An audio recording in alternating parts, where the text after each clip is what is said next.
Bonsoir. Donc cette semaine, nous abordons donc une paracha particulière. Hop, je prends un livre que j'ai oublié.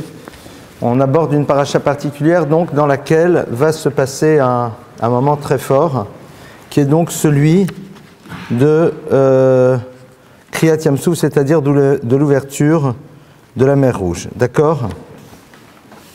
Alors, on a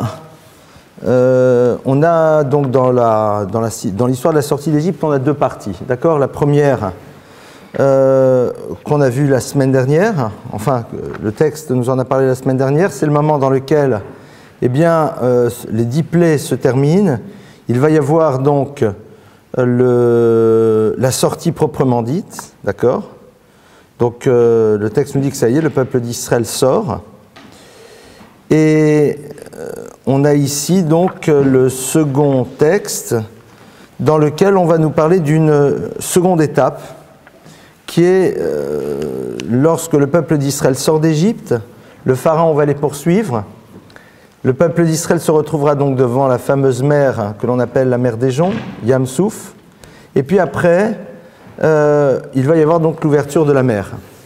Et ce qui est curieux, c'est d'essayer de comprendre en premier lieu qu'est-ce qui s'est joué ici, c'est-à-dire on a à un moment la sortie, donc ça y est, on sort, et puis après on se retrouve avec une seconde étape, donc on ne voit pas du tout l'intérêt. C'est-à-dire, s'ils sortent d'Égypte, pourquoi est-ce qu'il y a tout cet épisode dans lequel les Égyptiens repartent véritablement derrière eux?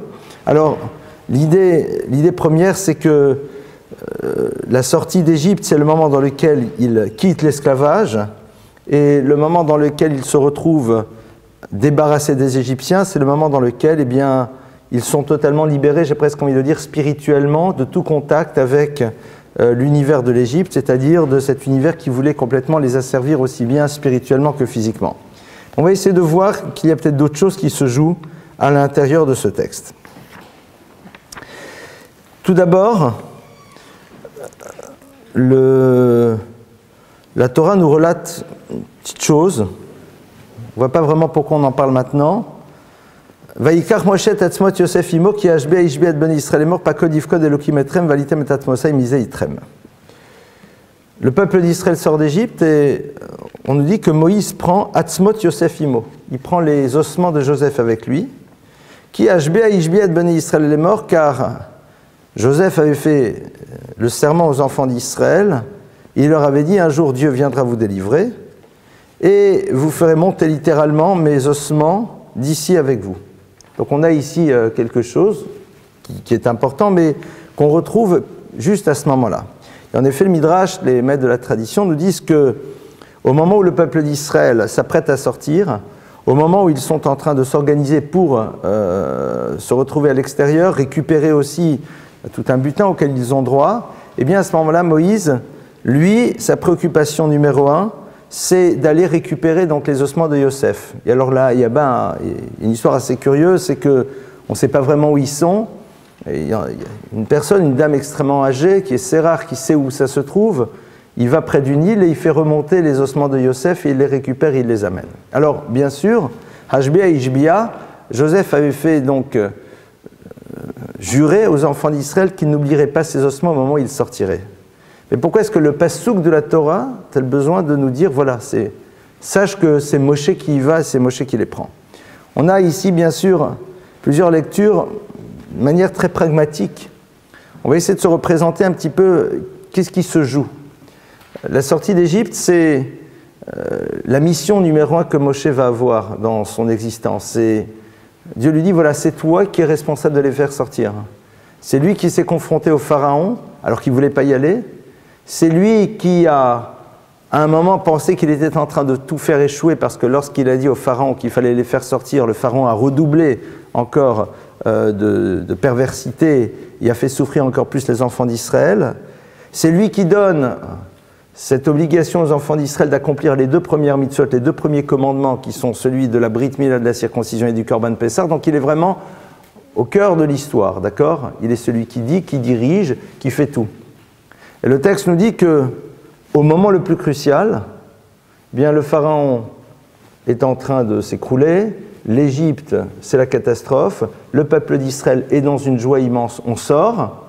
Moshe Rabbeinu, voilà, Veikar Moshe Tatzmot Yosef Imo. Moshe Rabbeinu, à ce moment-là, se rappelle d'un engagement qui a été pris. Et ce qui est intéressant, c'est que c'est lui qui y va. On aurait pu imaginer que Moshe, au regard du statut qui est le sien, au regard de la responsabilité qui est sienne, aurait pu déléguer parfaitement des personnes en leur disant, voilà, écoutez, on a une mission, c'est aussi de ramener les ossements de Yosef, et il est évident qu'il aurait sûrement trouvé des volontaires. Or, on voit qu'ici, Moshe y va seul. Vaïkar Moshe, c'est Moshe qui les prend littéralement, c'est lui qui y va. Alors, comment se fait-il, un, qui s'en rappelle, et deuxièmement, comment se fait-il qu'il s'en occupe par lui-même? Au fond, qu'est-ce qui se joue au moment de la libération d'Égypte? Qu'est-ce qui se passe? Il y a un texte dans les prophètes qui nous dit que une des raisons pour lesquelles on se retrouvera à nouveau dans l'histoire, dans l'exil, c'est parce que le peuple d'Israël se retrouvera à ne pas renvoyer les esclaves au moment où on doit les renvoyer. Vous savez qu'on a le droit d'avoir, alors en français le mot esclave a une connotation très péjorative, hein. Esclave, c'est quelqu'un qui est là qui travaille pour nous. Eh bien, le texte va nous dire, de par le fait que le peuple d'Israël n'accomplira pas ce commandement, oubliera que quelqu'un qui travaille pour nous, à un moment, il doit pouvoir sortir, eh bien, c'est une des raisons, en tout cas, pour laquelle il se retrouvera à nouveau en exil. Et quel est le problème? C'est que le peuple d'Israël doit savoir véritablement quelle est l'importance de l'esclavage au regard de l'expérience qu'il a vécue. D'ailleurs, chaque fois que la Torah nous dit attention de ne pas agir de manière incorrecte vis-à-vis des gens qui travaillent pour toi, c'est Vezacharta, tu te rappelleras, qui Eved Haïta Beretz Mitzrayim, tu étais toi-même esclave. Donc tu as dans ton histoire le souvenir de quelque chose que tu as vécu qui était lourd, et donc c'est la raison pour laquelle ce souvenir doit rester dans ta tête. Si à un moment tu n'es pas capable d'en garder le souvenir, et en garder le souvenir, c'est-à-dire si tu n'es pas capable de montrer que tu as intégré cette notion en le traduisant de manière extrêmement concrète à l'intérieur de la gestion que tu as du peuple d'Israël, de l'autre, alors il faut que tu repasses par l'expérience de l'exil. C'est-à-dire qu'il y a quelque chose que tu as oublié. Ici, Moshe Rabbeinu sert un petit peu de symbole vis-à-vis de tous ceux qui auront la responsabilité de diriger le peuple d'Israël. C'est-à-dire que Moshe Rabbeinu ici, c'est celui que doivent observer avec attention tous ceux qui, d'une manière ou d'une autre, auront une responsabilité à l'intérieur du peuple d'Israël. Je ne parle pas du grand chef, du grand Manitou, de tout celui qui aura une responsabilité. Et on sait que dans le peuple d'Israël, il va y avoir par la suite Saré Alafim, Saré Meot, Saré Hamishim, Saré Asarot, des princes de 10, des princes de 50, des princes de 100, des princes de 500, c'est-à-dire de 1000. Il va y avoir à l'intérieur de la construction du clan d'Israël une forme de hiérarchie dans laquelle bon nombre de personnes auront des responsabilités vis-à-vis des groupes. Donc, quelque part, Moshe Rabbeinu symbolise celui qui a cette responsabilité par rapport à un groupe. Au moment où c'est véritablement son moment à lui, c'est-à-dire ça y est, il doit être là, il doit être présent, ça y est, c'est moi qui a organisé tout ça. Donc au moment où il est, j'ai envie de dire, dans sa représentativité la plus extraordinaire, à ce moment-là, il doit être capable de faire deux choses.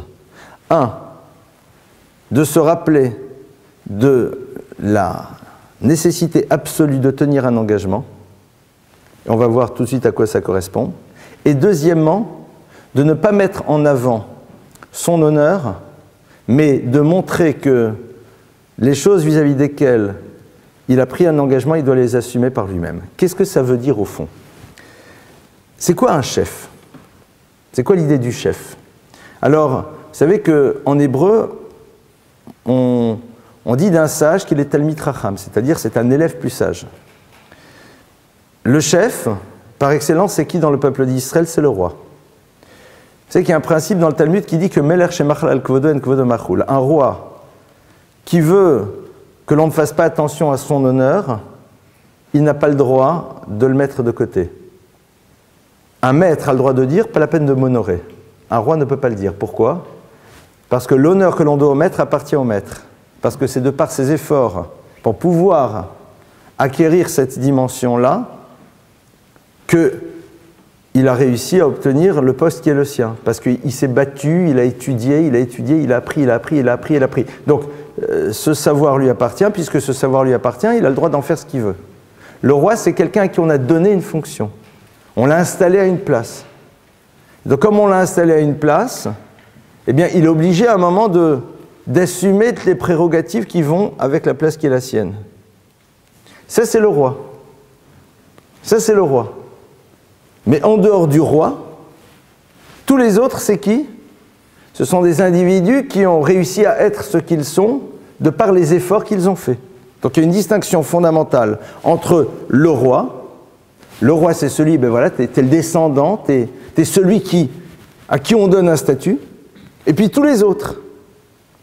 Et tous les autres, c'est ceux qui, à travers ce qu'ils ont décidé de devenir, qui ont réussi à être ce qu'ils sont. Moshe Rabbeinu, il est le prototype par excellence de celui qui, de par tout ce qu'il a développé en tant que tel, lui a permis d'accéder à la place qui est sienne. On va lui imposer sa place, mais parce que sa place, il la mérite. Il va véritablement faire un véritable travail. Idem pour tous ceux qui ont une responsabilité dans le peuple d'Israël. Au moment où Moshe Rabbeinu, il dirige le peuple, quand il est en train de sortir, il doit se rappeler que lorsqu'on a une responsabilité, eh bien, il faut être capable non seulement d'assumer ce que l'on doit être maintenant, mais d'assumer tous les engagements qui sont liés à notre responsabilité. C'est comme Moshe Rabbeinu aurait pu dire, c'est pas moi. Joseph ne me l'a pas dit à moi. Il a dit aux enfants d'Israël. Donc bon, pourquoi ça serait à moi d'y aller? Moshe Rabbeinu, il dit non. Dans la mesure où j'ai une responsabilité, je ne dois pas me défausser. Je ne dois pas attendre et me dire que c'est peut-être à l'autre. C'est à moi d'y aller en premier. Un petit peu le principe qu'on dit, bim comme shanish tishtadel yotish, lorsqu'il n'y a pas d'homme, sois homme. C'est-à-dire que si personne n'y a été, c'est que c'est toi qui dois y aller. Et on va voir que cette idée-là, on va la retrouver un peu plus tard dans la paracha de manière très très intéressante. Ça, c'est ce que Moshe Rabbeinu est en train de nous apprendre. Au moment où tu es en train d'assumer pleinement ton rôle, à ce moment-là, tu dois être capable de te rappeler de tous les engagements que tu as, aussi bien au niveau individuel que collectif. Le clan d'Israël s'est engagé un jour à faire sortir Yosef et à le reprendre. Pourquoi c'est moi qui devrais m'en occuper? Pourquoi c'est pas d'autres? Bonne question. Mais pour l'instant, il y a quelqu'un qui s'en est occupé? Non, alors c'est à toi de le faire. On ne se pose jamais la question quand on a une responsabilité, pourquoi ça serait à moi de le faire? On regarde juste si la chose est faite ou pas. Si elle n'est pas faite, c'est que nécessairement je dois la faire. Et donc par extension, je n'ai pas demandé à un autre de le faire. Mitzvabo yotam mibeshlucho, comme dit le Talmud, on accomplit mieux les choses soi-même qu'en demandant à un tiers de le faire. Vous savez que par exemple, on peut parfaitement se marier avec une femme en demandant à quelqu'un de lui donner une bague en notre nom, ça marche. Je ne pense pas qu'il y a beaucoup de candidates qui seraient prêtes à ce que le khatan envoie quelqu'un pour dire tiens, au nom de monsieur machin, je te marie à lui. Non, on préfère que ça soit lui, si déjà. Pourquoi? Parce que le moment est d'importance. Ben, c'est valable pour tout. Moshe Rabbeinu, au fond, il montre c'est quoi le principe de la responsabilité. Le principe de la responsabilité, c'est un moment de savoir qu'une chose doit exister et que si pour l'instant personne n'a assumé sa responsabilité, c'est que c'est à moi de le faire. On ne se pose jamais dans le cas d'Israël la question de savoir pourquoi l'autre ne l'a pas fait. Et on va voir par la suite un petit peu cette notion-là de manière beaucoup plus forte. Ça, c'est déjà le premier point. Une fois que donc Moshe Rabbeinu va le faire, et c'est intéressant parce que le texte nous dit Kashbeh Ishbeh Bnei Israël, c'est ce que le verset insiste. Il dit, il avait fait jurer aux enfants d'Israël. C'est-à-dire qu'il n'a pas dit vous direz à vos chefs. C'est-à-dire ça c'est la prérogative de ceux qui seront les chefs. Joseph n'avait pas dit c'est une transmission qu'on doit se faire dans la cour du palais royal ou dans la cour des notables, de la nomenclatura. Hashbea Ishbia et Bnei Israël. Il avait dit aux enfants d'Israël. Donc t'es concerné, t'es concerné, t'es concerné, t'es concerné, t'es concerné, alors pourquoi moi? Et en plus, moi j'ai des choses à faire. Et en plus, moi je dois m'occuper de l'organisation de la sortie. C'est-à-dire, il n'y a pas de raison que ce soit moi. Ou à la limite, je désigne un autre. Moshe Rabbeinu il dit non. Il n'y a personne qui le fait, ça veut dire que c'est moi. Et si c'est moi, ça doit être complètement moi. Pourtant, il a dit au clan d'Israël, ce n'est pas ton problème. c'est intéressant parce que ça montre aussi que ce que l'on croirait être dans l'histoire, ce qu'on devrait faire, c'est peut-être pas toujours ce qu'on devrait faire. C'est-à-dire que le fait que personne ne l'ait fait est là pour dire à Moshe, c'est ça que tu dois faire. Parce que Moshe leur peut dire, attendez, attendez. J'ai un rôle beaucoup plus important à jouer. J'ai un rôle beaucoup plus important à jouer. Je dirige. Je dirige, donc... Non mais, personne n'est parti le récupérer, Yosef. Personne n'est parti le récupérer. Et toi seul, tu t'en rappelles.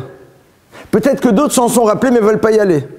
En tout cas, toi, tu t'en rappelles. Tu t'en rappelles, personne ne l'a fait. Ça veut dire que c'est ça ton rôle.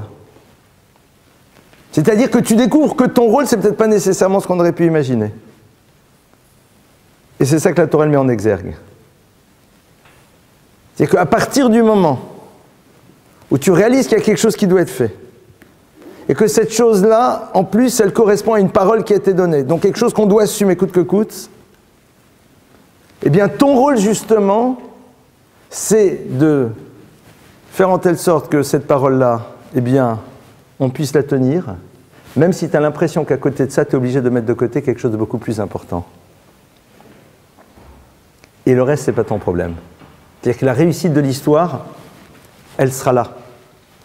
C'est-à-dire, c'est comme si quelqu'un était dans un endroit et puis se rappelle qu'il s'est engagé à aider quelqu'un qui est à l'extérieur.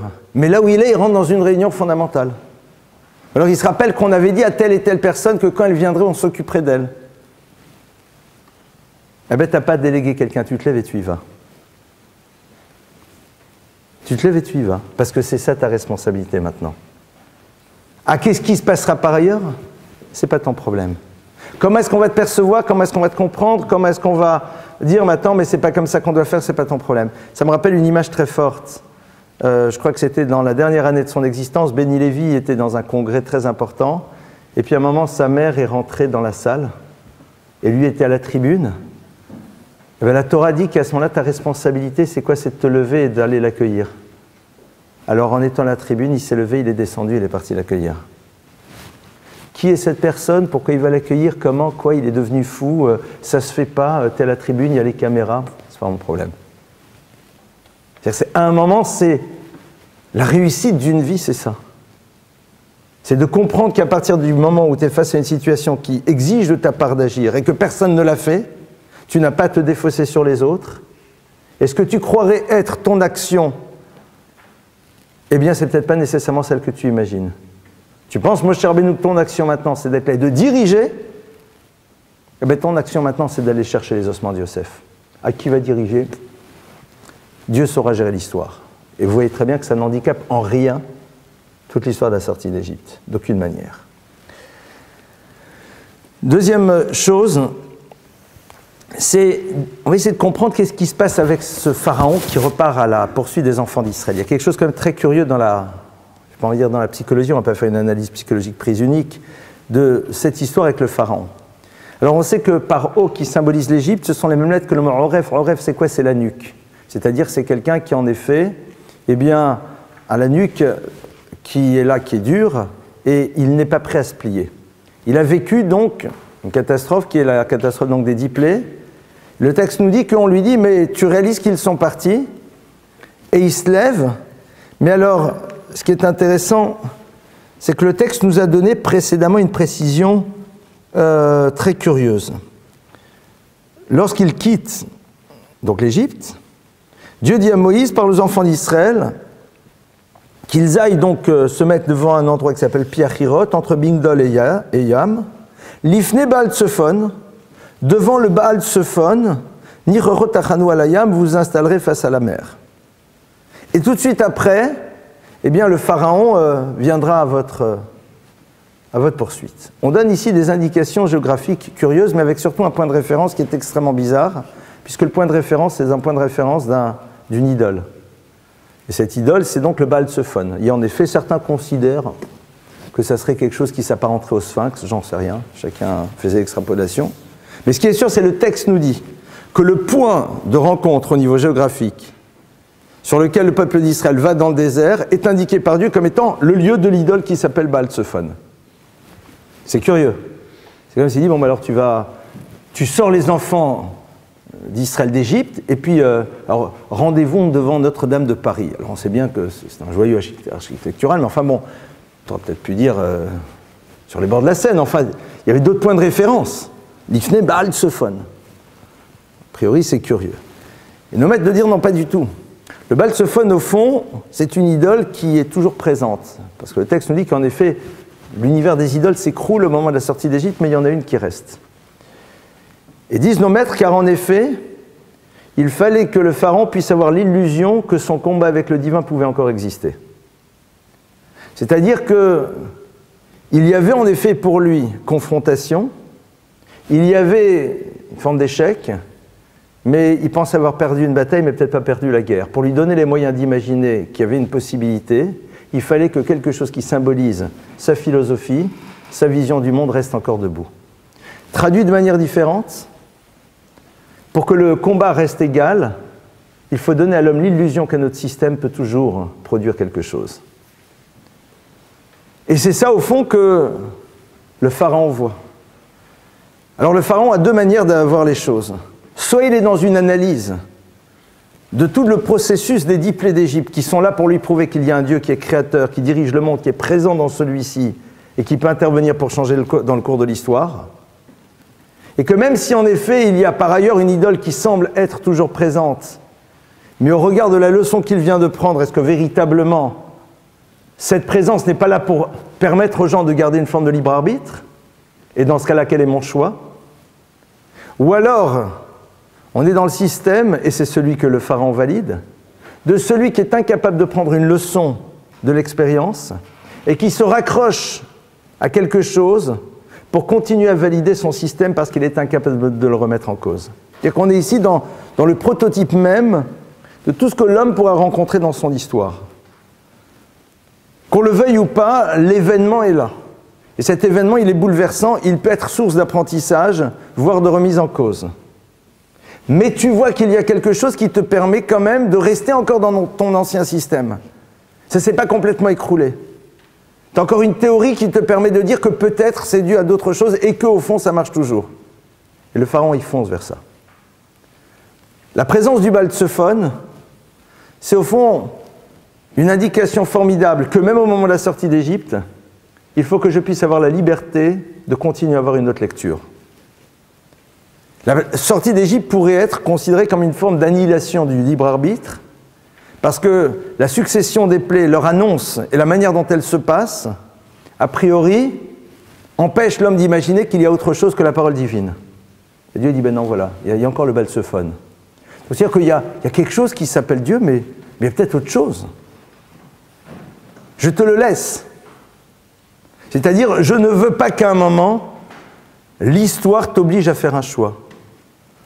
L'histoire te propose des éléments qui te permettent de faire un choix. Mais c'est ton problème. Et c'est intéressant de voir que le pharaon, donc justement, il dit, ils sont devant le Baal Tsophon. Il y a quelque chose qui semble les bloquer. Donc peut-être qu'il y a ici, en effet, une limite au divin, en tout cas de ce Dieu dont le peuple d'Israël parle, et je peux partir et les récupérer. Et c'est à ce moment-là où, en effet, va arriver l'épisode donc de l'ouverture de la mer. Celui qui voudrait vous apporter une preuve irréfutable, quelque part va à l'encontre de cet enseignement. La preuve irréfutable, ça n'existe pas. Il faut que tu aies une autre alternative de lecture. Si elle n'est pas possible, quelque part ton choix n'a pas de valeur. D'ailleurs, on va bien constater que le peuple d'Israël qui va passer la mer Rouge, où là, on ne peut pas imaginer autre chose maintenant, ça y est, tout s'est écroulé, ben, c'est ceux qui vont être confrontés à ce que j'appellerais une preuve irréfutable. Tu ne peux pas imaginer autre chose que Dieu. Alors c'est merveilleux, vous allez dire. Mais en même temps, ce n'est pas du tout l'expression d'un choix. Donc dès le moment où le doute s'installe, ça va être l'épisode du veau d'or. C'est ce qu'on verra par la suite. La possibilité d'imaginer une autre lecture et le choix de celle que je fais, eh bien, garantit la pérennité de ma démarche. Lorsque je n'ai pas de possibilité de penser autrement, alors c'est presque contraint et forcé que je prends une direction. Et le problème, c'est que ça ne résiste pas au temps. Donc ça, c'est ce qui se passe ici. Nifnel Baal Tzefon. Et le texte nous dit que donc le peuple, l'Égypte en tout cas, le pharaon commence à courir derrière. Et alors là, il y a une curiosité, c'est que quand vous regardez le texte, on voit, donc il y a le pharaon, donc le pharaon c'est le symbole, c'est celui qui dirige, mais systématiquement, le texte nous dit que le Veine Mitzraim noseh acharem. Chaque fois que l'on parle du pharaon et des Égyptiens, on ne parle pas des Mitzrim des Égyptiens, mais Mitzraim de l'Égypte. Et c'est très curieux, une curiosité grammaticale très intéressante. C'est que, à ce moment-là de l'histoire, dès le moment où le pharaon commence à courir derrière les enfants d'Israël, il est accompagné donc d'Égyptiens. On ne parle pas d'Égyptiens, on parle chaque fois de Mitzraim, c'est l'Égypte. C'est-à-dire qu'il y a ici quelque chose qui s'appelle l'Égypte qui est en train de rattraper le peuple d'Israël. On a ici en effet la dimension ultime d'un combat spirituel entre d'un côté, comme on l'avait déjà expliqué dans un cours, Mitzraïm, c'est-à-dire l'univers du Meitzar de la limite, du pharaon, de celui qui justement, parce qu'il pense qu'on est dans un monde limité, est prêt à se laisser aller à tout, et le peuple d'Israël qui va vers un univers dans lequel il va professer radicalement le contraire. C'est ça qui est en train de se jouer ici. Et alors, à ce moment-là arrive un épisode très curieux, c'est que le peuple d'Israël donc voit que l'Égypte fond sur eux, et à ce moment-là, ils se retrouvent complètement paniqués, et il y a un Rachid, donc un texte qui nous dit que c'est que vous dans un cas pareil, vous faites quoi? Allez, je vous mets dans la situation, donc vous sortez d'Égypte, enfin on y va ensemble, hein. On sort d'Égypte, on avance, et puis brusquement on voit la mer face à nous, les cavaliers égyptiens qui arrivent derrière, manœuvre d'encerclement, on ne peut pas partir ni à droite ni à gauche, donc on est fichu à l'arrière. Il y a l'avant, il y a la mer. Alors en tant que bon juif, n'est-ce pas, puisque j'adore cette expression du bon juif, comme s'il y a des mauvais juifs, mais enfin, on fait quoi? Vous appelez le rabbin, d'accord? Vous sortez le portable, SOS rabbin, vous avez aujourd'hui plein de numéros de téléphone, SOS rabbin. Monsieur le rabbin, on fait quoi? Qu'est-ce que vous dit le rabbin? Tu connais l'histoire. Le rabbin, il dit quoi? Un rabbin qui se respecte. Monsieur le rabbin, je suis dans une situation, je ne sais plus quoi faire. Et je ne sais plus quoi faire. Tu n'as même plus le temps. Tu n'as même plus le temps d'apprendre à nager, quoi. Donc, je fais quoi? A priori, il te dit, tu pries. D'accord? Le peuple d'Israël lève les mains vers le ciel, commence à implorer. D'accord? Parce que, de toute façon, c'est... Qu'est-ce que tu veux faire? Tu ne peux rien faire, ils arrivent, les flèches et tout. À la limite, après, tu prends ton arme et tu te bats, mais d'abord, tu pries. Et à ce moment-là, c'est très curieux parce que le texte nous dit que non, Dieu dit, Lavzman Fila, non, on ne prie pas maintenant. On ne prie pas. Ah, c'est bizarre. Dans un coup pareil, tu fais quoi? Tu pries. Et le texte nous dit, dans Lavzman Fila, c'est pas le moment de Tfila. On ne prie pas à ce moment-là. Alors, qu'est-ce qu'on fait? Vous avez peut-être un jour entendu dans un cours, je vous avais rappelé cet enseignement qui est basé sur un texte du Cantique des Cantiques. Marqué dans le Cantique des Cantiques, le verset suivant, Yonati b'chag ve'asela b'seter hamadrega, harin yet maraï chashmin yet koler ki koler arev ou marech nave. Ce qui veut dire, Yonati, ma colombe, b'seter hamadrega est cachée à l'intérieur des rochers. Harin yet maraï, montre-moi ton aspect. Hashmien yet koler, fais-moi écouter ta voix. Ki koler arev, car ta voix est agréable, ou marech nave, et ton aspect est beau. Alors, a priori, très belle image, une colombe qui est là, et on lui dit, colombe, montre-moi, je veux t'entendre roucouler, te voir, c'est très poétique. Et le Midrash nous dit, donc les maîtres nous disent que ce verset, c'est l'histoire d'une colombe qui est en train de voler dans l'air et qui voit se fondre sur elle un aigle. Alors la colombe, bien sûr, est dans l'angoisse, parce que l'aigle est en train de foncer toute serre déployée. Donc elle décide de se cacher dans des rocailles. Là-bas, dans les rocailles, et au moment où elle rentre donc dans la rocaille, elle voit arriver un serpent. Un beau serpent, sympathique. Et donc, elle voit le serpent qui a repéré la petite colombe. Elle voit le cerf, elle voit l'aigle qui tournoie là-haut. Elle est coincée. Et dit le texte du Midrash, ça c'est le peuple juif au moment de la sortie d'Égypte face à la mer Rouge. D'un côté, tu as l'Égypte, de l'autre côté, tu as la mer, et tu ne peux même pas dire qu'ils vont prendre les armes et tout. N'oubliez pas que le peuple d'Israël a été esclave pendant 210 ans. Et que être capable de prendre ses armes contre son oppresseur, c'est pas simple, surtout quand vous êtes oppressé pendant 210 ans. C'est compliqué. Même s'ils peuvent le faire, mais c'est lourd. Et donc ils sont complètement coincés. Et dit le Midrash, et maintenant le verset te dit ce qu'il faut faire. Hareniet maraïr, montre-moi ton visage. Hashmieniet koler, fais-moi voir ta voix. Ki koler harev ou marer nave. Dieu dit, ben montre-moi. Vas-y, Hareniet maraïr. Ça m'intéresse. Tu fais quoi là? Alors toi tu dis tu pries. Rachid dit la zman tefila, c'est pas le moment de prier. Hareniet maraïr. Le Midrash en vérité nous dit la chose suivante.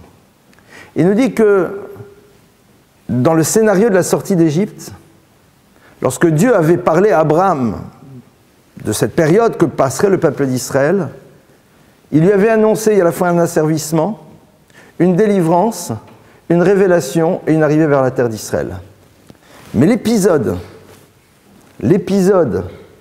de la mer n'a jamais été parlé. On n'en a jamais parlé, pardonnez-moi. Il n'a pas été cité. Et donc on est ici face à un problème très lourd. C'est qu'il y a quelque chose de totalement improbable qui brusquement se passe. C'est-à-dire qu'au fond, le peuple d'Israël se retrouve face à une situation totalement inimaginable. Et dans cette situation, Dieu dit, ben montre-moi ce que tu fais. C'est-à-dire, révèle ce que tu es dans une situation qui a priori n'était pas prévue. Et c'est pas inintéressant de voir qu'on nous dit que l'univers de la création du couple et l'univers de la Parnassa correspondent à la sortie d'Égypte, correspondent au passage de la mer Rouge. C'est-à-dire que les deux peuvent s'analyser de manière logique. J'ai un cursus, j'ai une démarche, donc a priori ça va fournir ça. Je suis jeune, je suis beau, je suis intelligent, vous pouvez le faire au féminin aussi. A priori, mon histoire va... Je convolerai en juste noces. Et on voit très bien que la réalité n'est pas du tout celle qu'on aurait imaginée souvent. Il y a quelque chose qui nous échappe, qui est là, qui fait que ça devrait marcher, ça ne marche pas. Et Dieu est en train de dire, tu pries pas. Ah, c'est lourd. Hareniet maraïr, montre-moi ce que tu es capable de faire. Alors qu'est-ce qui se joue ici? Ici, il se joue quelque chose de très simple. Et on va revenir à ce qu'on a vu au début. Qu'est-ce qu'on avait vu au début? Au début, on a vu qu'il y a quelqu'un qui s'appelle Moshe Rabbeinu, qui au moment où il doit faire sortir les enfants d'Israël d'Égypte, sait qu'on a un engagement au niveau collectif d'aller récupérer les ossements de Joseph. Puisque personne ne le fait, il y va. Il désigne personne pour le faire à sa place. Et il ne dit pas, il n'y a pas de raison que ce soit moi qui aille, tout le monde est concerné, moi je dois assumer mon rôle et donc que les autres le fassent. Non. C'est-à-dire que la situation appelle une action sans regarder ni à droite ni à gauche ce qui se fait ou ce qui ne se fait pas.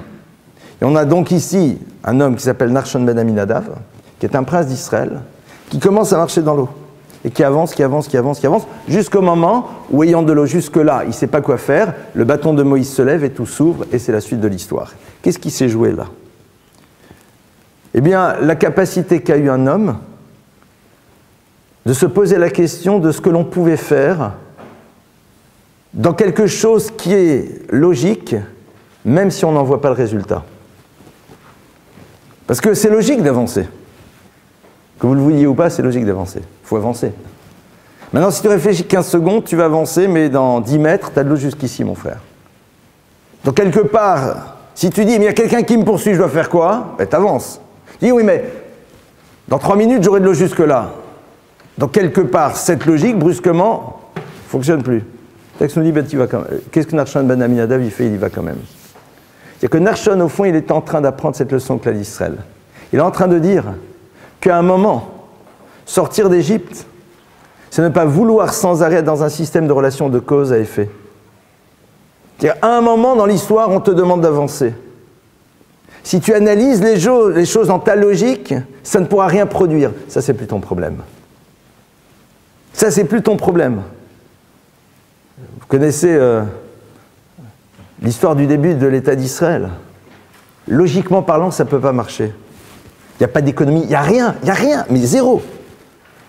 Ne serait-ce même que la construction économique, c'est-à-dire t'as pas de banque, t'as pas de réserve d'or, t'as rien, zéro. Wallo, mon frère, rien. Et tu commences à mettre en place une économie. Ça peut pas marcher, t'as même pas de garantie, t'as rien. Bon, ben on commence. Non mais, commencer à mettre en place quelque chose, on peut faire. Les premiers pas, on peut le faire. Logiquement parlant, on est dans le mur. Non mais ça, on peut le faire, alors on le fait. Le reste, c'est déjà plus notre problème. La sortie d'Égypte est ce moment fondamental.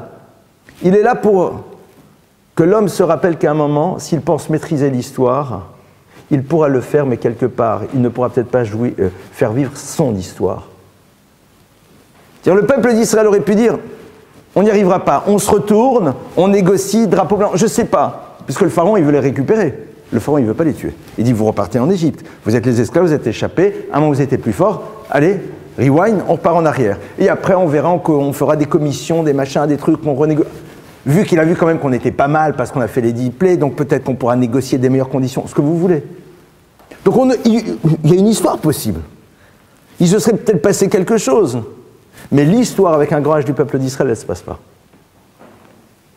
C'est pas qu'il y aura ça ou rien, non, il y aura quelque chose d'autre. Et c'était pas simple. C'est qu'à ce moment-là, ils auraient pu dire, bon, d'accord, ok, on s'est fait avoir, bon alors, on va sauver ce qu'on peut, et on va réussir. On va sauver ce qu'on peut, on va préserver, Il y a sûrement quelque chose à voir avec le pharaon. Parce qu'il a vu quand même qu'on était pas mal, quoi. On peut le menacer, tu sais, on peut refaire quand même le coup des 10 plaies. Donc, quand même, donc, faut pas exagérer. Surtout que l'asservissement n'était plus du tout le même. Je vous rappelle que 4/5 des Juifs sont quand même restés en Égypte. Et ils sont morts. Parce qu'au fond, l'Égypte, c'était quand même pas mal quand on n'était plus asservi. Donc, à ce moment-là, on peut se dire, bon d'accord, alors très bien. Dieu a été jusqu'au bout de ce qu'il pouvait faire, et puis maintenant, c'est à nous de gérer le dossier. Narshon, il a dit, je suis désolé. On peut encore faire quelque chose, on fait. A priori, c'est une logique, mais qui ne peut aboutir à rien. Ça, c'est plus ton problème. C'est ça qui m'intéresse. Et souvent, on va voir que la raison pour laquelle on n'entreprend pas de mouvement, c'est parce que ce mouvement-là, même si nous pouvons l'engager, comme dans notre logique, il ne peut pas aboutir, alors on ne commence même pas à le mettre en place. Je peux en parler de manière plus personnelle, puisque la famille de mon épouse, quand ils étaient dans les trains qui les amenaient vers Auschwitz, alors le père du Rav Rothenberg, enfin pas de celui qui est là, son grand-père donc, Mordechai Rothenberg était là, et puis ce sont les oncles de mon épouse, qui ne sont plus maintenant de ce monde, il avait caché une petite scie dans une de ses bottes. Il a donné à ces deux jeunes gens qui étaient avec lui, il a des lissiers sauter. Il dit, moi je suis trop vieux, je ne peux pas, mais vous allez-y. Ils lui ont dit, mais le train, le truc, le machin, la vitesse, le truc, etc., et tout, les Allemands, les trucs. Il dit, mais ça on peut faire quand même. Ça on peut faire. De toute façon, on sait que là-bas aussi c'est la cata, donc ça on peut faire. C'est-à-dire sauter du train, on peut faire. Aller se cacher dans les herbes, on peut faire. Ils ont fait. Ils se sont fait reprendre une première fois, mais fort de cette première expérience, ils ont fait le coup la deuxième, et concrètement, je les ai connus. À un moment, si tu es dans ta logique, ça ne marchera pas. Et c'est intéressant parce qu'une des raisons pour laquelle aujourd'hui, et pardonnez-moi, je ramène à quelque chose d'un peu pragmatique et un peu, pour ceux qui cherchaient de la philo, c'est peut-être pas très philo ce qu'on est en train de faire, mais je ramène à des choses très, très concrètes. Mais, ok, mais on va pas se marier, j'ai pas encore de quoi. Non mais, ok, mais on peut quand même acheter un litre de lait, habiter en lointain, il y a quelque chose de faisable, quoi. Bon, alors s'il y a quelque chose de faisable, alors faisons. Ah, t'as raison, c'est vrai que pour aboutir à la finalité, c'est-à-dire 3 pièces cuisine, réfrigérateur et tout ce qu'il faut, a priori, on ne voit pas comment ça va se passer. T'as raison, c'est vrai. C'est vrai. Alors qu'est-ce qu'il y a, tu n'entreprends pas le mouvement? T'as raison.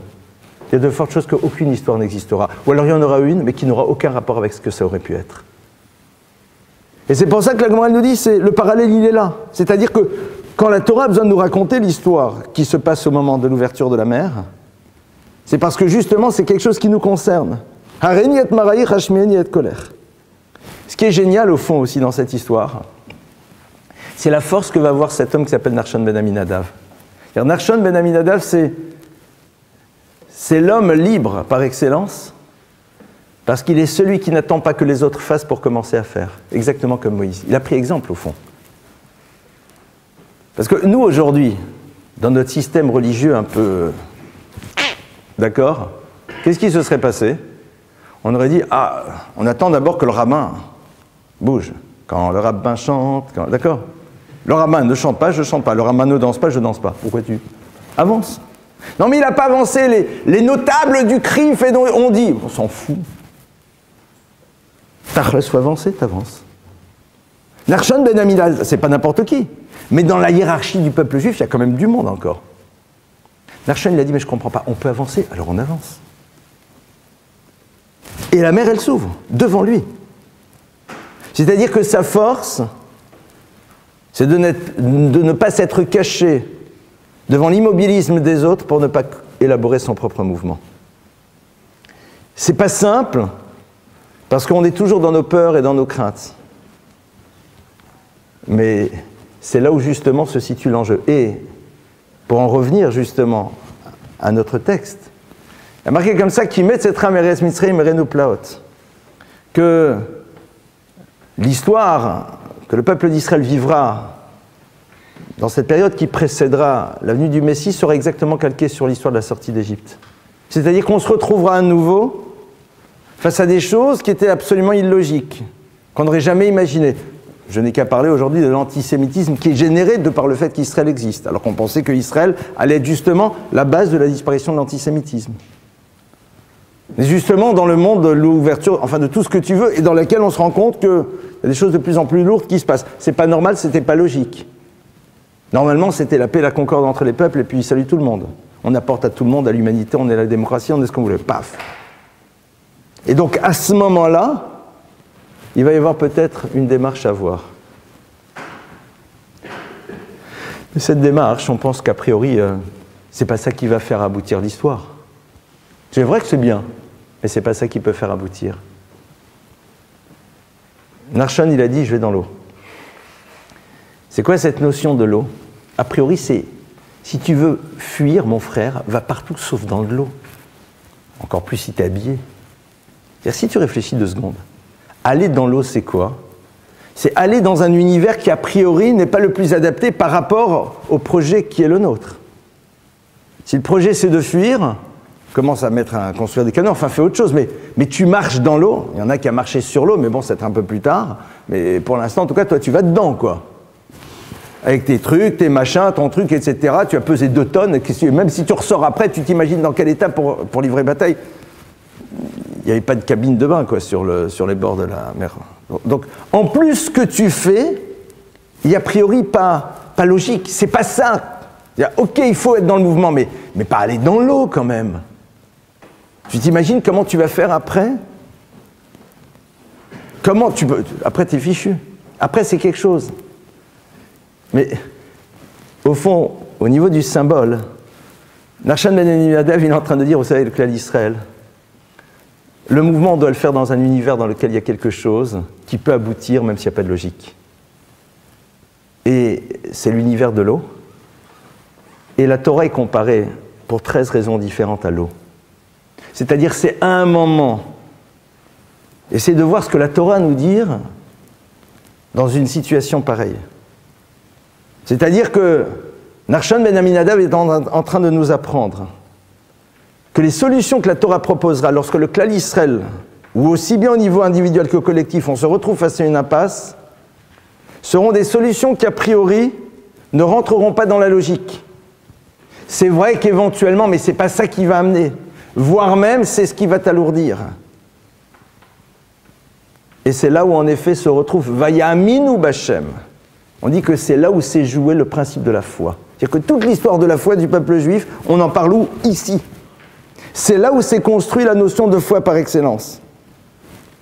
Parce qu'elle se traduit par une démarche qui a une certaine forme de logique, mais qui à un moment ne peut pas aboutir à quelque chose. Et malgré tout, il y va. Et c'est ça qui ouvre tout. C'est évident que ce que je suis en train de partager avec vous, c'est sûrement insupportable à entendre. En tout cas, très compliqué. Parce qu'on se retrouve à nouveau dans la tentation de voir dans mes paroles, forme de discours dans lequel, bon ben voilà, à un moment on fait abstraction de notre intelligence et puis... Et c'est peut-être ça, au fond, la grandeur. C'est-à-dire que si à ce moment-là, ils avaient été dans l'utilisation de la totalité de leur intelligence, ils auraient mis en place des comités de soutien, des choses, des machins, etc., pour se mettre dans une stratégie d'avoir le moins mal possible avec les Égyptiens. On va négocier l'Iran, le truc, le machin, voilà, les plus grands cerveaux sont là, les géopolitiques, tout ce que tu veux. Nous, on a cette chance de voir qu'avec le recul, toutes ces stratégies, cette intelligence n'a pas abouti à grand-chose souvent. Voire même à pas grand-chose du tout. On a en plus cette chance. Le problème, c'est que, à un moment, dire, voilà, ben, tu es dans une avancée dont le fil directeur, c'est ce que la Torah te propose. Et en même temps, le texte dit, et sache que, a priori, c'est sûr que tu vois ça comme un plantage. C'est-à-dire qu'il n'y a rien qui te rassure. Il n'y a rien qui te rassure. Le gars, il lance sa chaîne, il dit, mais on va fermer le Shabbat. C'est débile, ton histoire. Il n'y a rien qui te rassure. Et tu y vas quand même. C'est là où se situe tout l'enjeu de la Emouna. L'enjeu de la Emouna, de la foi, il se traduit ici. Parce que c'est trop simple de dire que l'on croit, si on n'est pas capable à un moment de le traduire dans le monde du réel, surtout de la manière dont on est capable de se confronter à ce type de situation. Vous savez, il y a une phrase comme ça très jolie qui dit « Ils ne savaient pas que c'était impossible, c'est pour ça qu'ils l'ont fait. » Pour nous, justement, il faut être capable de dire à un moment, a priori, c'est impossible. C'est pas ça qu'il faut faire. Vous savez, quand le problème de l'identité juive se posait, il y a une trentaine, une quarantaine d'années en France, a priori, pour faire en telle sorte que les Juifs se ressentent concernés par leur identité, c'était pas à travers une bande de vénérables rabbins sans diplôme universitaire qu'on allait peut-être faire ressurgir et rejaillir le désir de se reconnecter à sa judaïté, à son savoir et à sa connaissance. Ça aurait été à travers un système qu'on aurait dit beaucoup plus classique. Et puis il y a quelques fous qui se sont dit non, c'est-à-dire on va dans l'eau, c'est-à-dire on va vers un univers qui a priori est plombant pour ce qui est nécessaire, c'est-à-dire refaire surgir l'identité juive. Et puis de manière assez curieuse, ben, à un moment c'est ce qui émerge. Alors bien sûr, après avec toutes les erreurs qui peuvent aussi en découler, parce qu'un système est toujours loin d'être parfait, mais c'est un petit peu le même principe. C'est que ce que j'avais envie de partager avec vous dans cette deuxième partie du cours, c'est l'histoire de Nachshon ben Aminadav. C'est vraiment quelque chose dans lequel se joue la problématique de la Emouna. On dit d'ailleurs, et là je vais toucher un peu plus un enseignement de la Kabbalah, on dit que la sortie d'Égypte correspond à Maaseh Bereshit et l'histoire de l'ouverture de la mer Rouge, c'est ce qu'on appelle Maaseh Merkava. Alors de quoi s'agit-il? Alors le Talmud parle de ces deux notions. Maaseh Bereshit, c'est tout ce qui a trait à l'univers de la création de l'univers. Maaseh Merkava, c'est tout ce qui a trait au char céleste. Et le Talmud nous dit que ce sont les secrets ésotériques. C'est la Kabbale. Et on dit, voilà, sache que la sortie d'Égypte, c'est ce qui correspond à la création de l'univers. L'ouverture de la mer, c'est l'univers de la Kabbale, de la dimension totalement ésotérique. Et on dit qu'en effet, bon nombre de maîtres ont voulu se confronter au Maaseh Merkava, et le seul qui en ressort, c'est un homme qui s'appelle Rabbi Akiba, et qui dit attention, quand vous verrez l'eau, ne dites pas de l'eau, de l'eau. A priori, on ne voit pas très bien le rapport. Alors pour expliquer un tout petit peu cela, l'idée elle est la suivante. Maaseh Bereshit, c'est quoi? C'est la capacité à un moment, à travers une démarche logique, de comprendre les choses. Toute l'histoire de la sortie d'Égypte, à un moment, tu peux comprendre certaines choses, tu peux déduire certaines choses. Tu vois de ce qui se passe, c'est-à-dire de l'observation des phénomènes de la nature, tu comprends qu'il y a quelque chose qui te dépasse, que tu appelleras Dieu ou le hasard, ça c'est ton choix. Le hasard, c'est juste le nom que Dieu prend quand il passe incognito, comme disait Einstein. Mais c'est... D'accord. Mais à la limite, il y a quelque chose dans la génialité du monde, sa complexité, qui te renvoie à un problème de l'origine, quoi. En tout cas, au questionnement. Massé Merkava, c'est autre chose. Massé Merkava, c'est la capacité de comprendre que ceux qui croient diriger se font diriger. Mais que les choses fonctionnent suivant une logique, mais que derrière cette logique se trouve le divin. Ça, c'est l'ouverture de la mer Rouge. C'est-à-dire, ce qui s'est passé au moment de l'ouverture de la mer Rouge, c'est que le pharaon était en train de les poursuivre, mais quelque part, son choix de les poursuivre, il est dicté par le divin. Pour qu'à travers, en effet, cet événement, le peuple d'Israël se confronte à la problématique de la Emouna par excellence. Quelque part, le pharaon remplit encore un rôle. C'est ce qui lui donne encore un mérite. Ça va très loin. Le pharaon continue à avoir le droit d'exister parce que via cet événement-là, il va aider le peuple d'Israël à se poser la question de ce que veut dire vraiment la foi. Et ça, c'est le deuxième axe. C'est-à-dire qu'au moment où le peuple juif sort d'Égypte, il doit savoir que son histoire se construira autour de ces deux axes.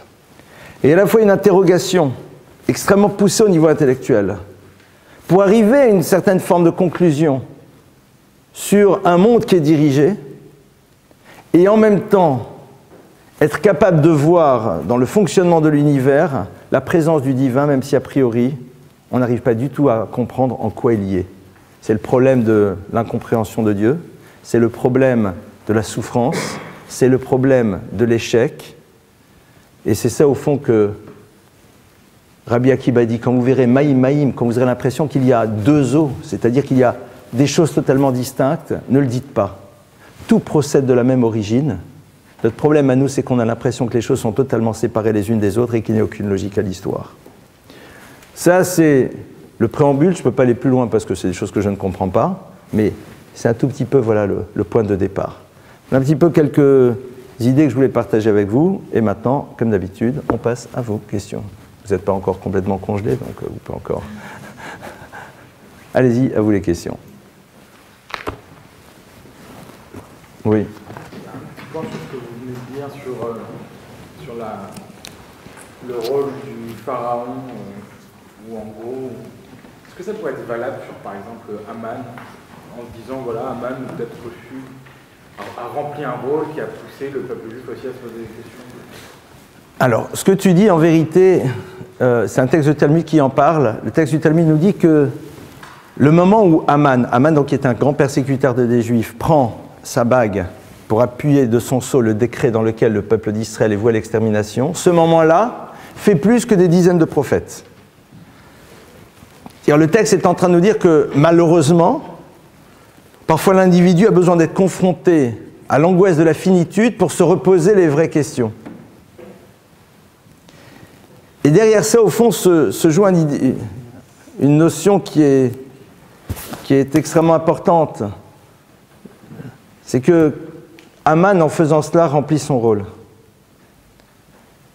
Et donc, quelque part, c'est ce qui lui permet de justifier sa présence dans l'univers. Mais ce qui fait qu'il a besoin de jouer son rôle, c'est nous. Donc, c'est quelque part, c'est nous qui lui donnons une place. C'est extrêmement difficile à entendre, ce que je dis. C'est-à-dire que Aman, son rôle, il peut être multiple, mais un de ses rôles, c'est d'être celui qui, à travers son attitude, va remettre en cause le peuple d'Israël. Mais celui qui lui donne la liberté d'exister, c'est ceux qui ont besoin de son action pour être mis en cause. On peut empêcher quelqu'un de jouer un rôle si nous sommes capables déjà de vivre ce que l'on a besoin de vivre sans qu'il ait besoin, lui, de nous interpeller pour qu'on ait besoin de le vivre. C'est pas simple, parce que ça voudrait dire qu'à un moment ou à un autre, on ne peut pas mettre de côté le principe de la responsabilité. Je vais prendre ça dans un exemple un peu plus gros sabot.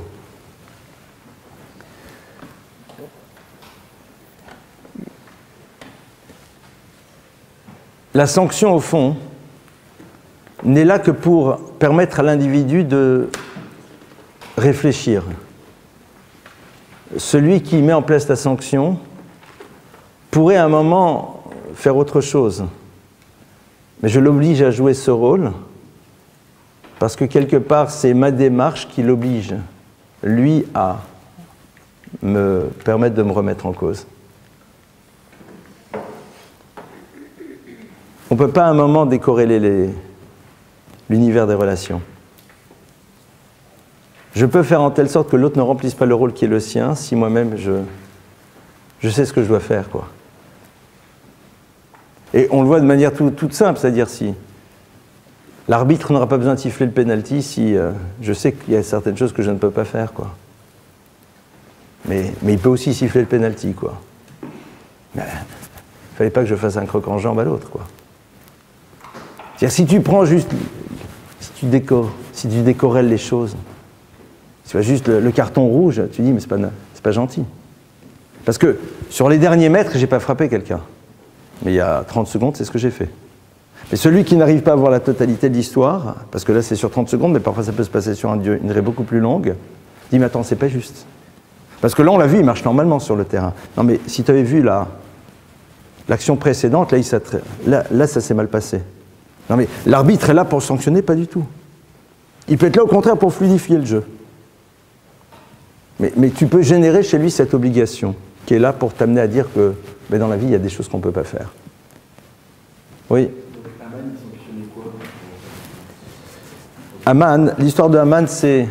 On ne va pas faire maintenant un cours sur Purim, mais l'histoire de Haman, au fond, c'est tout le problème du juif et la politique. On est en plein dedans. Haman, c'est celui qui, à un moment, donne aux Juifs la possibilité d'accéder au système, mais pour y accéder, il faut renoncer à une partie de leur identité. D'accord? C'est celui qui dit aux Juifs, au fond, nous sommes ouverts, mais à un moment, il ne faut pas exagérer. Tu dois renoncer à une partie de ton identité, sinon, t'es persona non grata. Et tu as en face quelqu'un qui s'appelle Mordechai, qui aujourd'hui, dans la symbolique actuelle, serait l'ultra-orthodoxe fanatique. D'accord? C'est un mot qu'on aime bien. Et qui dit non. Il dit il n'y a pas de problème, mais si pour être accepté, il faut que je renonce à une partie de moi-même, je n'ai pas besoin d'être accepté. C'est ça que Mordechai dit. Et Haman, au moment où le peuple juif adhère à son message, puisque c'est ce qui va se passer, ils vont dire ah, Mordechai, arrête. Pour une fois qu'ils veulent bien de nous. Si Paris vaut bien une messe, être accepté vaut bien une kippa mise de côté et puis un petit jambon beurre, quoi. C'est-à-dire, s'il n'y a que ça, je suis désolé de prendre l'exemple un peu basique, hein, pardonnez-moi. Si à un moment, il faut mettre de côté la vision que nous avons des choses pour se mettre à la mode de chez eux, puisqu'on nous accepte en partie, c'est amplement suffisant. Mordechai dit, mais pas du tout. Mordechai dit, mais moi je reste ce que je suis, et si l'autre ne veut pas m'aimer comme je suis, c'est pas grave, je l'oblige pas à m'aimer. Ça me dérange pas. À céder totalement, et Haman il est là, ben voilà, ça c'est le résultat. Attention, le peuple d'Israël à ce moment-là, Haman disait vous sortez de l'État, il sortait. C'est-à-dire qu'à aucun moment, comme ça dit Maïmonide, à aucun moment, si on gêne là où on est, on s'en va, c'est pas grave. Mais là, à la limite, ce qui le gênait lui, c'est qu'il n'était pas prêt à renoncer à certaines choses qui de toute façon ne posaient pas de problème.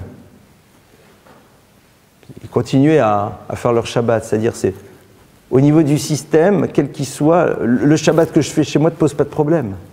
La Brit Mila que je fais chez moi ne pose pas de problème, c'est-à-dire à la limite je t'oblige à faire certaines choses ou à te soumettre à un certain nombre de règles parce que moi je vis de cette manière, je t'oblige à manger halal à l'école, alors oui, tu as raison. Tu me dis non, et il faut le dire, non, je suis désolé au nom de quoi. Mais là en l'occurrence c'était pas ça le problème. Alors, malgré tout, ils disent, non mais, ils ont dit qu'ils vont plus nous aimer si à un moment on renonçait à une partie. Bon, ben allons-y. Et t'as Haman qui arrive, et ça repart exactement dans l'autre sens. Et c'est ça qui va se passer. On dit, ben voilà, ça y est, ça c'est le résultat. Pourquoi Haman sanctionne si finalement ils vont dans son sens? Mais c'est ça la folie. Si tu réfléchis, en effet, c'est ça qui est complètement fou. C'est-à-dire que Haman dit participer et ils y vont. Et ils y vont. Donc, quand tu lis la Megillah, tu montres bien justement un des paradoxes absolus. C'est-à-dire, attends, mais en vérité, ce qu'Aman il veut, c'est que le peuple d'Israël n'existe plus. Et il se rend compte qu'il y a une forme de résistance et que de toute façon, une partie ne bougera pas. Donc, dans ce cas-là, on dégage tout le monde, quoi. Il y a un texte très intéressant qu'a écrit Hitler, Yimar Shlomo Vezicho, dans lequel il dit que c'est un texte dans lequel il dit que il fallait faire très très attention à ce que surtout le judaïsme orthodoxe ne puisse d'aucune manière échapper et aller vers d'autres pays tels que les États-Unis. Et dit parce qu'en effet les communautés juives américaines attendent que ces juifs viennent pour pouvoir régénérer justement leur judaïté et il ne faut surtout pas qu'ils y arrivent, quoi. C'est intéressant, ils pointent du doigt en effet, alors orthodoxe, je ne parle pas de l'orthopratique, c'est de ceux qui étaient censés transmettre un savoir et une connaissance pour revivifier le judaïsme américain. C'est intéressant. Autre question? Oui. Tout à l'heure, vous avez dit que dans un groupe, si personne n'agissait, c'est nécessairement à moi de le faire, d'agir. Mais si j'agis pour m'accomplir moi, et mon destin, pour accomplir le destin de la collectivité. Ici, en l'occurrence, dans l'histoire de Nachshon ben Aminadav, il sait que ça va avoir un retentissement au niveau du peuple juif, clairement. Mais j'ai donné l'exemple, en tout cas, qui moi, me semble le plus caractéristique, que j'ai très souvent cité, mais parce qu'il est très symbole, c'est l'exemple d'une femme qui a créé, qui a relancé, enfin qui a même pas relancé, qui a fait en telle sorte que l'étude au féminin ressurgisse dans le peuple d'Israël. Elle s'appelait comment? Elle s'appelait Sarah Schneer. C'était une couturière de Varsovie, et c'était à la fin du siècle dernier, elle s'est rendue compte que les femmes juives n'avaient plus de connaissances. Et que tout ce qui se transmettait à l'époque dans l'univers de la maison se transmettait de moins en moins, donc le judaïsme devenait une somme de rituels, et elle voyait bien que l'ouverture se faisait, le monde de l'université s'ouvrait, c'est-à-dire tout s'ouvrait aux juifs, que les garçons éventuellement avaient un savoir, mais que les filles n'en avaient pas, et que le savoir qu'elles possédaient, il était de piètre qualité, et en plus, confronté à l'ouverture au monde, il ne se passerait rien. Enfin, ça serait la catastrophe. Donc Sarah Schneer, petite couturière de Varsovie, s'est levée seule et a instauré la première yeshiva pour filles. À son époque, c'était une révolution absolue. Elle y a été, et l'étude pour les femmes est devenue une priorité dans le peuple d'Israël. C'est-à-dire, souvent les gens disent que les femmes dans le peuple juif n'étudient pas, mais c'est faux. Il y a encore plus, a fortiori dans le monde orthodoxe. C'est-à-dire, aujourd'hui, je ne connais pas une famille pratiquante dans laquelle cette idée qu'une jeune fille puisse aller étudier pendant au moins 1 ou 2 ans dans ce qu'on appelle une yeshiva pour filles, un séminaire, n'existe pas. Aujourd'hui, il y a des centaines et des centaines d'institutions de ce type. Des filles qui font leur bac, qui font après leurs études, mais qui vont étudier. Et ça, c'est très symptomatique. C'est-à-dire, en plus, on avait quand même la pesanteur de, voilà, ça s'est jamais fait. Ouais. Et alors, avec un texte de Maïmonide très dur sur l'étude des femmes. Elle a dit, ok, mais maintenant il faut, sinon c'est mort. Et c'est intéressant de voir que les maîtres du peuple juif se sont ralliés à son idée. Pas tous au début, mais un des plus vénérables, qui était le Chafetz Chaim, et c'est la génialité au fond des grands, des vrais grands. Le Chafetz Chaim avait plus de 80 ans, et il a compris que, et il s'est pas dit, ah ben, moi je pense que c'est important, mais il y a plein de rabbins, ils l'ont pas fait, donc il ne faut pas le faire. Elle aurait pu se le dire. Elle s'est dit, mais il faut le faire. Et elle va commencer à le faire, toute seule. Et le Chafetz Chaim va valider, c'est-à-dire en 2 mots en validant, il dit bravo, elle a eu la bonne idée, je ne l'ai pas eue. Ah, c'est évident, c'est-à-dire qu'elle a initié quelque chose qui, de manière collective, a eu un impact mais énorme, c'est-à-dire ça. L'étude, le monde de l'étude pour les femmes a révolutionné complètement. Si elle n'avait pas été là, ça aurait été une catastrophe. Parce que l'ouverture au monde se faisait, la transmission intrafamiliale se faisait de plus en plus mal, donc on allait se retrouver soit des femmes complètement analphabètes, enfermées dans un univers donc incapables de construire, ou alors des femmes qui allaient donc s'ouvrir au monde, mais qui n'auraient eu aucune connaissance de Torah, qui leur permettrait de se confronter au monde et de garder quand même fortement leur identité juive, tout en s'inscrivant dans le monde universitaire tel qu'elles vont l'être par la suite. Oui. Est-ce qu'Hachem peut intervenir sur le libre arbitre d'une Alors, c'est une question compliquée que tu poses. C'est-à-dire, est-ce que Dieu peut intervenir sur le libre arbitre? Alors, apparemment, il l'a fait sur Pharaon. oui. Donc il lui a enlevé son libre arbitre. Tu étais là au cours la semaine dernière? Ah, c'est ça le problème. 1 heure de cours la semaine dernière sur ce sujet. Je te demande pas de mots d'excuses. Mais la semaine dernière, on a vu que Dieu n'enlève pas le libre arbitre, mais à un moment se retire de l'aide qu'il peut apporter à l'individu pour pouvoir éventuellement lui donner la possibilité de faire des bons choix. C'est-à-dire que l'homme est seul, totalement seul face à ses joies, face à ses choix. Il n'y a pas un moment quelque chose qui peut lui servir d'indicateur de tendance. Le choix, il le fera lui-même. Mais parfois, tu vois une lueur, tu pressens, tu ressens quelque chose, et c'est ce qui te donne la force de prendre une direction. Et là, c'est le noir absolu. C'est sans doute une des moments les plus difficiles dans l'existence. Mais au passage, cette idée-là, on la retrouve dans un verset qui nous dit « Vanochi aster asir panai bayom » Dieu dit qu'à un moment, même au niveau de l'histoire collective du peuple d'Israël, il dit « Je voilerai ma face ». Ce qu'on appelle le silence de Dieu. Dieu dit « Vous n'aurez aucune possibilité de savoir quelle direction on doit prendre ». Et cette histoire-là, on la retrouve avec un maître qui s'appelle Rabbi Elchanan Wasserman, qui était un des plus grands maîtres qu'on a connus juste avant l'époque de la Shoah, qui est mort pendant la Shoah, et qui était quelqu'un qui avait une vision, mais d'une clarté incroyable sur les choses, qui pouvait donner des directions, en tout cas créer des pistes. C'est pas peut-être aux gens ce qu'il fallait faire, mais créer des pistes. Et quand on lui a demandé au moment de la Shoah quelle direction il fallait prendre, ne serait-ce que techniquement vers la Russie, vers ailleurs, Rabbi Elchanan a dit « Tout est noir ». Sa génialité, sa capacité, il dit « Je suis face à quelque chose qui est complètement noir, je n'ai aucun élément qui m'éclaire d'une quelconque manière pour, par la suite, en effet, créer un choix. » Donc, maintenant, c'est vrai que l'homme peut s'empêcher. Enfin, on sait très bien que la finalité de l'homme, c'est de ne plus avoir de libre arbitre. La réussite absolue, c'est de ne plus en avoir. Alors, ça fait un peu fou de le dire. Mais cette idée, au fond, si on y réfléchit un instant, elle est géniale. D'avoir construit une relation aux choses qui soit tellement évidente qu'il y a des choses qui deviennent pour toi totalement obligatoires et d'autres totalement impossibles. Mon but, c'est de ne plus avoir de libre arbitre dans la relation au meurtre, dans la relation à la médisance, dans la relation au don.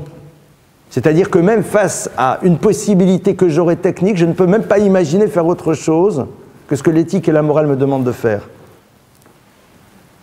Non pas parce que je suis dans une forme d'angoisse et de peur et de culpabilité, mais parce que la conscience que l'on a des choses est telle que même si dans le monde du potentiel tu pourrais le faire, dans le monde du réel c'est devenu impossible. Non pas parce que tu n'as pas encore été sur le divan d'un psychanalyste, mais parce que le regard que tu portes sur les choses eh bien, fait qu'il y a des mots, des actes, des manières d'être qui sont du domaine de l'impossible absolu.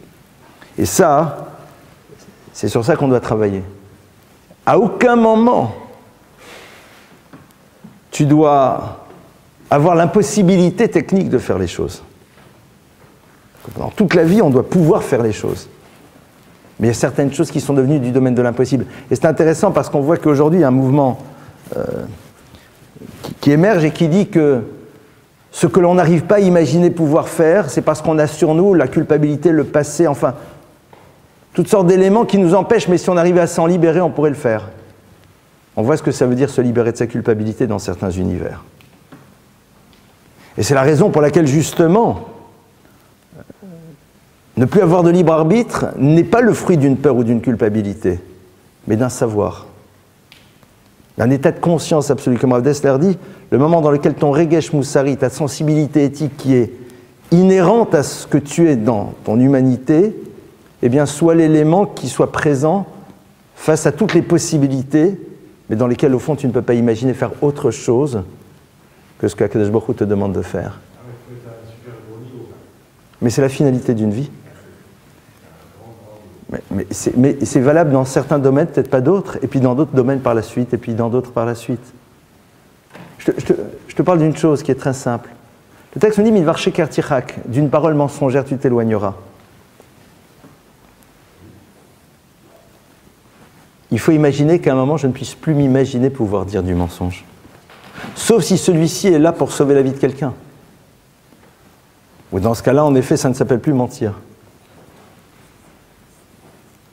Ça devient du domaine de l'impossible.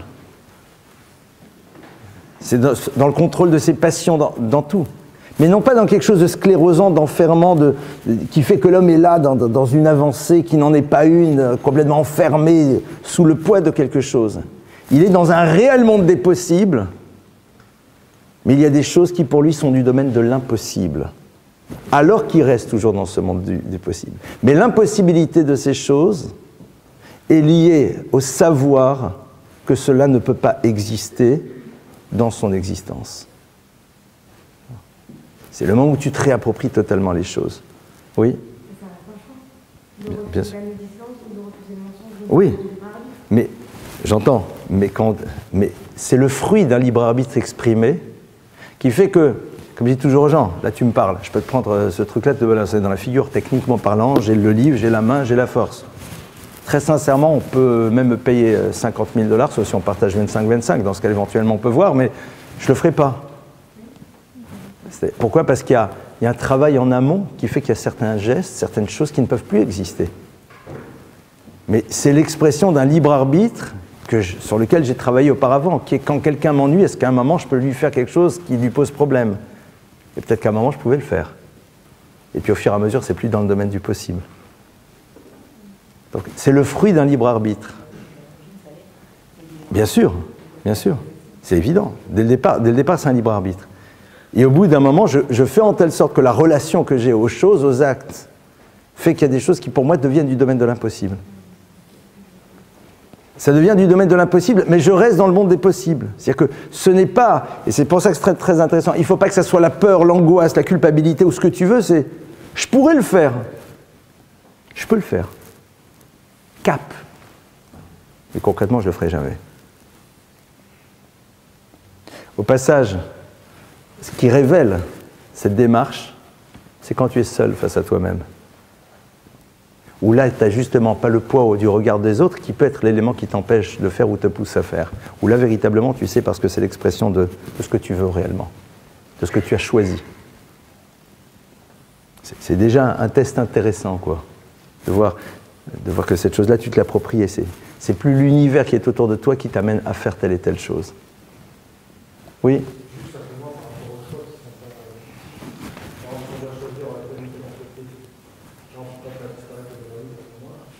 Non, mais j'espère bien. On ne parle pas de celui-là.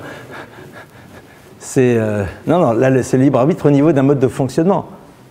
Au niveau d'un mode de fonctionnement. Mais même dans le choix, même dans un choix professionnel, il y a certaines choses qu'on construit à l'intérieur de soi qui font que c'est pas possible. Et c'est pas grave si ça crée un renoncement. C'est-à-dire qu'à un moment, il y a des choses, c'est pas dans le domaine du possible. Ton rapport à l'éthique peut t'amener, si à un moment elle n'est pas géométrie variable, à faire en telle sorte que je ne peux pas y rester. C'est pas possible. Moi, je me rappelle d'un ami qui était au comité qui siégeait au conseil d'administration de très grandes sociétés françaises et qui a fait donc un retour vers son identité et qui un jour, au milieu d'une réunion importante, se lève et dit « Pardonnez-moi, je m'en vais ». Donc les gens le regardent, comprenant pas, surtout que c'était quand même des... Il dit, écoutez, on commence à parler de monsieur machin, je ne vois pas l'intérêt de parler de monsieur machin, je ne vois pas du tout en quoi ça a une incidence sur notre dossier, donc je n'ai plus rien à faire dans cette salle. En 2 mots, j'ai une éthique, qui est celle du Lachon Hara. C'est vrai qu'on a cité monsieur machin parce qu'il était dans la négo, et puis quelqu'un dit, ah mais lui au fait, etc., mais vous n'êtes pas au courant. Je dis, mais il n'y a aucun rapport. Donc ma place n'est plus là. Donc je me lève et je pars. C'est ça, quoi. Et parfois, on dit, vous partez, vous ne rentrez plus. Ben oui. C'est à un moment, quelle est la limite ? Parce que ça va vous faire sourire comme exemple, mais surtout que c'est un exemple religieux, donc ça va vous faire marrer, mais je me rappelle du bonhomme qui un jour m'a appelé, il m'a dit, bon écoutez, j'ai une réunion super importante, c'est Kippour, est-ce que vous me donnez l'autorisation de faire Kippour le lendemain ? Mais je trouvais ça très, très, très joli. C'est-à-dire qu'en 2 mots, tout se négocie. Alors j'ai dit, Kippour, à la limite, c'est pas dramatique. Mais imaginez que la demande, écoutez, on me demande de frapper quelqu'un, on me demande de faire telle et telle chose, enfin, vous comprenez, c'est pour l'entreprise. Et puis, bon, ben, demain, je dirais 3 pater et 3... Enfin non, chez nous, on fait autre chose. Et puis voilà. En 2 mots, c'est-à-dire... Et il peut y avoir des domaines dans lesquels j'ai entendu des choses parfois qui te font frémir. Vous comprenez, pour l'entreprise, c'était nécessaire.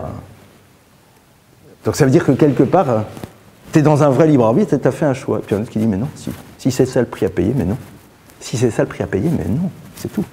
Le problème, il n'existe pas. Ah, mais c'est quoi la suite? C'est l'histoire de la mer Rouge, justement. Voilà, toute l'histoire de la mer Rouge, elle est là. C'est-à-dire, c'est un moment, ben voilà. Je fais quoi?